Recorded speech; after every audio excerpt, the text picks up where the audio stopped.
Accountancy लेखा शास्त्र का पेपर जो रहने वाला है कक्षा 12वीं का त्रैमासिक परीक्षा की हम बात कर रहे हैं। पेपर आपका 80 नंबर का रहेगा और इस पेपर को आपको 3 घंटे में हल करना है। विद्यार्थियों मैं बता देता हूं आप लोगों को, यहां पर त्रैमासिक परीक्षा 2025-26 का मैं एक पेपर लेकर आया हूं। इस पेपर में मैं आप लोगों को गवर्नमेंट की ब्लूप्रिंट के अकॉर्डिंग कितनी इकाई आपके पेपर में आने वाली है, कौन सी इकाई से ऑब्जेक्टिव आएंगे, कौन सी इकाई से 2 नंबर का क्वेश्चन, 3 नंबर का क्वेश्चन और 4 नंबर का क्वेश्चन आने वाला है, उसकी बात हम इस वीडियो में करने वाले हैं। और पूरा पेपर का सोल्यूशन भी आपको मैं करवाऊंगा। पेपर में कितनी यूनिट आने वाली है, कौन सी यूनिट आप लोगों के लिए महत्वपूर्ण होगी, सब कुछ हम बात करने वाले हैं इस वीडियो में। तो आप सभी बन जाइएगा, क्लास में बने रहिएगा और क्लास को लास्ट तक देखिएगा। साथ में जिन विद्यार्थियों ने अभी तक भी चैनल को सब्सक्राइब नहीं किया है, अगर आप चाहते हैं कि भैया सभी वीडियोस आपको मिले और आगे भी आप इसी प्रकार तैयारी करते रहें, अन्य सब्जेक्ट का वीडियो आपको आपके मोबाइल में मिल जाए नोटिफिकेशन, तो आप सभी चैनल को सब्सक्राइब करके घंटी बटन को ऑल पर कर लीजिएगा। चलिए प्यारे बच्चों, तो पहले तो मैं आपको पूरी इकाई वार योजना बता देता हूँ। इस प्रकार से हम आपकी तैयारी करवा रहे हैं। त्रैमासिक परीक्षा की सभी PDF आपको मिल जाएंगे। कहाँ मिलेंगे वीडियो के लास्ट में आपको पता चल जाएगा। त्रैमासिक परीक्षा 2025-26 के लिए गवर्नमेंट ने एक प्रश्न बैंक आप लोगों को प्रोवाइड करवाई है। देखिए साफ साफ लिखा है त्रैमासिक परीक्षा के लिए, मतलब जो उन्होंने यहाँ पर प्रश्न बैंक बनाया है, उन्होंने कहा है इसमें से पूरा त्रैमासिक का पेपर बनना चाहिए। तो वही मैं आपको हल करवा दूंगा पूरा पेपर। यहाँ पर देख सकते हैं आप 5 इकाई आपके टोटल आएगी। कुल 80 नंबर की ये आपकी रहेगी।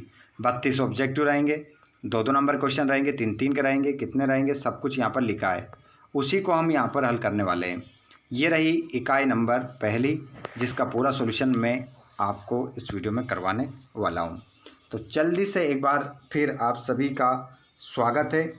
और हमारे सभी क्लास 12th के स्टूडेंट, हमारे सभी भाई बहन जो भी जुड़ रहे हैं क्लास में, आप सभी एक बार इस क्लास को अपने दोस्तों को शेयर कर दीजिए, ताकि क्लास स्टार्ट होने से पहले वो भी इस क्लास में जुड़ सके और त्रैमासिक परीक्षा में अच्छे नंबर लेकर आ सके। ठीक है, पूरी मेहनत की जा रही है आपके अच्छे नंबर के लिए। चलिए बच्चों, तो हम अब स्टार्ट करेंगे। पहला क्वेश्चन, साझेदारी में कम से कम होने चाहिए। बच्चों साझेदारी में कम से कम क्या होना चाहिए, ये आपको बताना है। बताओ, साझेदारी में कम से कम क्या होना चाहिए?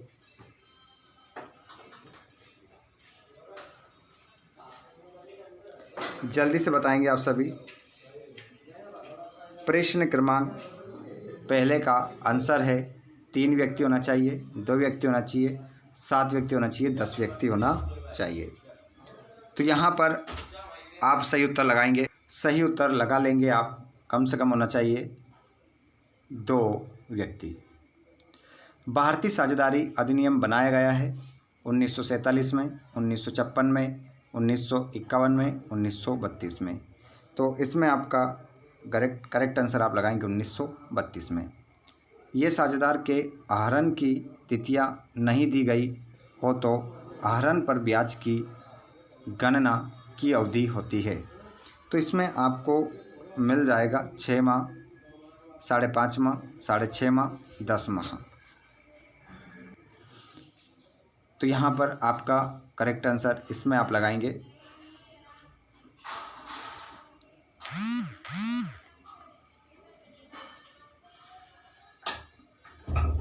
क्वेश्चन क्रमांक आपने जो देखा है, आहरण पर ब्याज है। तो आहरण पर इसमें हमने ऊपर लगा लिया था 6 माह। इसका आंसर तो हमारा हो गया था कि जो गणना की जाती है वो कब की जाती है, 6 माह।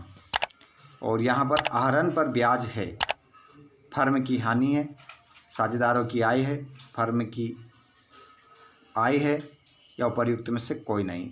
यहाँ पर फर्म की हानि है, यहाँ पर आय है। तो इसमें आपका जो आंसर होगा वो आप लगाएंगे फर्म की हानि।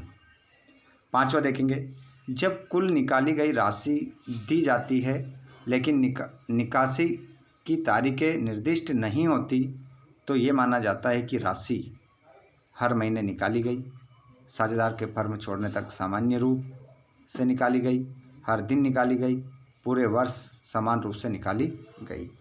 तो यहाँ पर आपका जो करेक्ट आंसर होगा पूरे वर्ष समान रूप से निकाली गई। ऑप्शन नंबर द आपका सही हो जाएगा। नेक्स्ट क्वेश्चन छठा देखेंगे आप। लाभ हानि विनियोग खाते का प्रारंभिक शेष, तो इसे पूंजी शेष कहते हैं, लाभ कहते हैं, सकल लाभ कहते हैं, शुद्ध लाभ कहते हैं। इसमें आपका जो करेक्ट आंसर होगा वो हो जाएगा लाभ। उसे क्या कहते हैं? लाभ। Question number 7। साझेदार के आहरण पर ब्याज को डेबिट किया जाएगा। ब्याज खाता, साझेदार का चालू खाता, लाभ हानि विनियोग खाता, साझेदार का पूंजी खाता। तो इसमें आपका जो आंसर हो जाएगा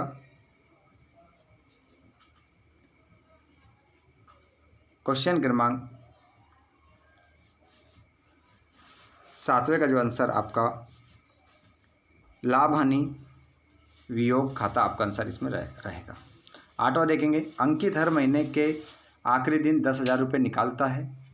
अगर ब्याज की दर 5% वर्ष है तो निकासी पर कुल ब्याज कितना होगा? तो 2,550, 2,750, 2,300, 2,400। तो इसमें आपका जो करेक्ट आंसर होगा वो हो जाएगा 2,300। अगला देखिएगा। किसी भी प्रावधान की अनुपस्थिति में पूंजी पर ब्याज की गणना किस अवधि के लिए की जाती है? 6 महीने, 1 वर्ष, 1 महीने, कोई ब्याज नहीं। तो इसमें आपका जो आंसर हो जाएगा वो हो जाएगा 1 वर्ष के लिए। 1 वर्ष आपका इसमें आंसर होगा। नेक्स्ट क्वेश्चन और ऑब्जेक्टिव में हमारा लास्ट क्वेश्चन है ये। उसके बाद में रिक्त स्थान देखेंगे। साझेदारी व्यवसाय में साझेदार की पूंजी पर ब्याज, तो इसका आंसर जो हो जाएगा लाभ हानि वियोग खाते में डेबिट किया जाता है। ऑप्शन नंबर पहला ही इसमें क्या होगा आपका सही हो जाएगा। लिख के रखिएगा अपने कॉपी और पेन हाथ में रखिएगा और लिख के रखिएगा इन क्वेश्चन को अच्छे से, क्योंकि ये क्वेश्चन आपकी त्रैमासिक परीक्षा में आपको देखने को मिलेंगे। प्रश्न नंबर 2 में आपके आएंगे रिक्त स्थान। ठीक है, इसमें देखिएगा। पहला, साझेदारी उन व्यक्तियों के बीच एक है जिन्होंने किसी व्यवसाय के लाभों को बांटने का ठहराव किया है। तो खाली स्थान में क्या आ जाएगा? समझौता है। ठीक है, तो इसमें पहले में साझेदारी उन व्यक्तियों के बीच एक क्या है? समझौता। समझौता आपका पहले वाले खाली स्थान में होगा। साझेदारी के लिए विभाजन अनिवार्य नहीं है, तो यहाँ पर आपका आंसर हो जाएगा साझेदारी के लिए पंजीकरण का क्या होगा? पंजीकरण। पंजीकरण का विभाजन अनिवार्य नहीं है। समझौते के अभाव में साझेदार द्वारा लाई गई अतिरिक्त पूंजी पर ब्याज की दर देय होता है। तो ब्याज की इसमें जो दर होती है में साझेदार द्वारा लाई गई अतिरिक्त पूंजी पर ब्याज की दर, तो इसमें आपका आंसर हो जाएगा 6%। 6% की दर से देय होता है। 6 होगा, है ना? 6%। अगला क्वेश्चन है, साझेदारी व्यवसाय में भारतीय साझेदारी अधिनियम लागू होता है। तो साझेदारी लागू जो 1932 लागू होता है, 1932 लागू होता है। साझेदारों के मध्य लाभ के विभाजन के लिए खाता बनाया जाता है। तो यहाँ पर जो खाता बनाया जाता है वो विनियोग खाता बनाया जाता है। विनियोग खाता बनाया जाता है। अगला है, साझेदार का जन्म से होता है। तो साझेदार का जो जन्म होता है वो बच्चों किससे होता है? समझौते से। समझौते से होता है। लास्ट वाला क्वेश्चन खाली स्थान में, सामान्यतः साझेदारी व्यवसाय में साझेदारों का दायित्व होता है। तो दायित्व कैसा होता है इनका? असीमित। असीमित होता है। नेक्स्ट क्वेश्चन देखेंगे आप जोड़ी के रूप में। जोड़ी यहाँ पर मिलाएंगे, गलती किसी प्रकार की नहीं करना है, एक गलती एक नंबर लेकर जा सकती है। तो यहाँ पर साझेदार सामूहिक रूप में, तो इसको आप मिलाएंगे सामूहिक रूप में, वो क्या होता है, तो इसको मिलाएंगे एजेंट होता है। और पूंजी खाते का सदैव जमा शेष, तो पूंजी खाते का सदैव जमा शेष स्थिर पूंजी पद्धति। और साझेदार का चालू खाता की प्रकृति, तो इसको आप मिलाएंगे, वो होती है व्यक्तिगत खाता। और पूंजी खाते का कभी नामे कभी जमा शेष, तो इसको आप मिलाएंगे परिवर्तनशील पूंजी पद्धति। और लाभ हानि नियोजन खाता की प्रकृति, तो इसको मिलाएंगे नाम मात्र का खाता। साझेदारों के चालू खातों में लेखा, तो इसको आप मिलाएंगे संयुक्त तथा पृथक दोनों प्रकार का होता है। प्रत्येक साझेदार का दायित्व, तो इसको आप मिलाएंगे फर्म से। और प्रत्येक साझेदार फर्म का साझेदारों के वेतन का। इस प्रकार आपकी क्या मिल जाएगी, जोड़ी मिल जाएगी। उसके बाद में यहाँ सत्यापत्य भी आप देखेंगे। साझेदारी में पूंजी लगाना अनिवार्य शर्त होती है, तो ये आपका असत्य है। अवयस्क को फर्म के लाभों में शामिल किया जा सकता है, तो ये आपका बिल्कुल किया जाता है। तीसरा देखेंगे, लाभों को बांटना साझेदारी में अनिवार्य नहीं है, तो इसमें आपका ये भी क्या हो जाएगा, असत्य हो जाएगा। लाभ हानि नियोजन खाता साझेदारों की लाभ हानि की अंतिम राशि का हिसाब रखने के लिए बनाया जाता है, तो इसमें आपका सत्य हो जाएगा ये भी। चौथा वाला सत्य है। साझेदारों के आहरण पर ब्याज का लेखा रोकड़ खाते में किया जाता है, असत्य, नहीं किया जाता। उसके बाद में एक शब्द उत्तर देखेंगे आप, फिर मैं आपको 2 नंबर के 3 नंबर क्वेश्चन इस पाठ से आने वाले बताने वाला हूँ। इन्हीं में से पूरा पेपर आपका बनने वाला है, ध्यान रखना। साझेदारी समलेख की अनुपस्थिति में किस अधिनियम के प्रावधान लागू होते हैं, तो यहाँ पर किस अधिनियम के प्रावधान लागू होते हैं ये आप देखेंगे। तो इसमें जो प्रावधान लागू होते हैं ना बच्चों, वो आपका आंसर जो होगा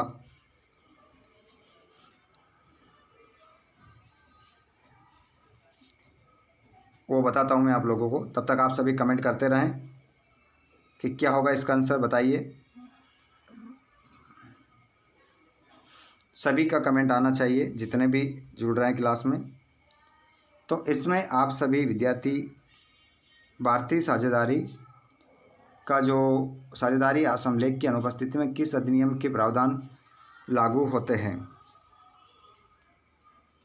तो 1932 के प्रावधान क्या होते हैं, लागू होते हैं। अगला क्वेश्चन, फर्म द्वारा साझेदारों की पूंजी पर ब्याज का कब दिया जा सकता है, तो ब्याज तभी दिया जा सकता है जब साझेदारी समझौते में उसकी अनुमति हो। साझेदारी में समझौते की क्या हो, अनुमति हो, तो दिया जा सकता है। थोड़ा सा इसका आंसर बड़ा होगा। चलो मैं बोल रहा हूँ, आंसर सुनिएगा। आंसर है, फर्म द्वारा साझेदारों की पूंजी पर ब्याज तभी दिया जा सकता है जब साझेदारी समझौते में इसकी अनुमति हो, अन्यथा नहीं दिया जाएगा। अगला क्वेश्चन है, फर्म में कौन सा साझेदार हो सकता है, तो कोई भी व्यक्ति। आप इसका आंसर लिख दें, कोई भी व्यक्ति क्या हो सकता है, साझेदार हो सकता है। कोई भी व्यक्ति क्या हो सकता है, साझेदार हो सकता है। अगला क्वेश्चन है, फर्म के व्यवसाय के संचालन में कौन भाग ले सकता है, तो फर्म के व्यवसाय के संचालन में कौन भाग ले सकता है, तो इसका आंसर हो जाएगा साझेदार। कौन भाग ले सकता है, सभी साझेदार जो हैं वो भाग ले सकते हैं। सभी साझेदार भाग ले सकते हैं। एक्स तथा वाई बिना समझौते के साझेदार हैं। वाई द्वारा फर्म को 18,000 का ऋण दिया जाता है, तो वाई को किस दर से ऋण पर ब्याज प्राप्त होगा, तो इसका आंसर जो हो जाएगा वो 6% प्रति वर्ष की दर से ब्याज प्राप्त होगा, प्रति वर्ष, है ना। इस प्रकार आपका आंसर हो जाएगा। अब 2-2 नंबर में ये क्वेश्चन आप लगाएंगे, इस चैप्टर से क्वेश्चन आएंगे 2-2 नंबर में। उसके बाद में 3 नंबर में ये क्वेश्चन आएंगे आपके, देखिएगा इनको, और 4 नंबर में भी आएगा। इनमें से आपका 4 नंबर में आएगा एक क्वेश्चन। उसके बाद में इकाई नंबर 2 आ जाती है। इकाई, हालांकि मैं आपको बता रहा हूँ यहाँ पर पूरा त्रैमासिक पेपर बनने वाला है यहाँ से, क्योंकि गवर्नमेंट ने खुद बोला है कि भैया पेपर पूरा इसी में से बनाना है। अब मैं आपको केवल ये बताऊँगा और आप स्क्रीनशॉट लेते चलेंगे, धीरे धीरे निकाल रहा हूँ। मैं आपको जो वीडियो प्रोवाइड करने वाला हूँ वो नेक्स्ट वीडियो में मैं आपको नेक्स्ट इकाई का सॉल्यूशन करवाऊँगा। तब तक आप इन क्वेश्चनों को लगा लीजिएगा। इकाई नंबर 3 देख सकते हैं यहाँ पर, ये सभी ऑब्जेक्टिव आपको मिल रहा है यहाँ पर। बिना देर किए अच्छे से इनको कर लीजिएगा कंप्लीट। ये पूरा पेपर है जो गवर्नमेंट के द्वारा प्रोवाइड करवाया गया है कि बच्चों का पूरा त्रैमासिक पेपर इसी में से बनाना है। तो आप यहाँ पर देख रहे हैं स्क्रीन पर पूरा क्वेश्चन पेपर इसी में से बनकर आएगा। इकाई नंबर 5 आ चुकी है आपकी स्क्रीन पर, साझेदारी फर्म का विघटन से संबंधित है। इससे ऑब्जेक्टिव आएंगे आपके, और इससे आपके खालिस्तान भी आएंगे, सत्यापत्ति भी आएंगे। एक प्रश्न आएगा 2 नंबर का, एक 3 नंबर का इससे आएगा, 4 नंबर का नहीं आना इससे। उसके बाद में इकाई नंबर 1 आ जाती है आपकी, कंपनी लेख अंश पूंजी के लिए लेखांकन। तो इसमें से ऑब्जेक्टिव आएंगे, खालिस्तान भी आएंगे, जोड़ी आएगी, सत्यापत्ति आएंगे, एक शब्द में उत्तर आएंगे, प्रश्न आएगा 1-1 नंबर में, और 3 नंबर का प्रश्न भी आएगा, 4 नंबर का भी इस अध्याय से आएगा। और इस प्रकार आपकी पूरी इकाई क्या हो जाती है, कंप्लीट हो जाती है। तो धीरे PDF प्राप्त करने के लिए आप चैनल को सब्सक्राइब करके रखें, और अगर आप PDF प्राप्त करना चाहते हैं तो आप चैनल को सब्सक्राइब करके घंटे बटन कॉल पर करके रखिए। टेलीग्राम को ज्वाइन करेंगे तो PDF आपको वहाँ पर मिलेगा। साथ में टेलीग्राम ज्वाइन नहीं कर पा रहे हैं तो आप व्हाट्सएप ग्रुप से भी जुड़ सकते हैं, वहाँ पर भी आपको सभी सॉल्यूशन और PDF मिलते रहते हैं, जिनकी लिंक डिस्क्रिप्शन में। आप इस वीडियो को कहाँ से देख रहे हैं कमेंट बॉक्स में ज़रूर लिखिएगा। धन्यवाद।